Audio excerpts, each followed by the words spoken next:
దివ్యౌషధం ఈ కదంబ వృక్షం. అంతేకాదు ఈ వృక్షాన్ని పూజించడం వలన గ్రహదోషాలు తొలగుతాయి. ఇంతటి విశిష్టత కలిగిన ఈ కదంబ వృక్షం గురించి ఇప్పుడు తెలుసుకుందాం. హనుమంతుని పుట్టుకకు మూలం ఈ కదంబమని అంటారు. అయితే హనుమంతుని పుట్టుకు గల మూలమైన ఈ కదంబ వృక్షం కథని మనం మరొక వీడియోలో తెలుసుకుందాం.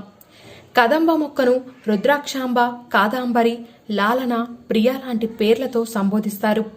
ఇది ఆకురాల్చదు, ఎప్పటికీ ఆకుపచ్చగా ఉంటుంది, నీడను బాగా ఇస్తుంది, అడవులలో ఎక్కువగా పెరుగుతుంది. ఈ వృక్షం ఉష్ణమండలాలలో కూడా ఎక్కువగా పెరుగుతుంది. ఎంతో పవిత్రమైన ఈ వృక్షంపై పిడుగు పడదు అని కూడా అంటారు. ఈ చెట్టు గురించి తెలిసిన వారు బయట ఉన్నప్పుడు వర్షం పడితే ఈ కదంబ వృక్షం కింద నిల్చొని ఉంటారు.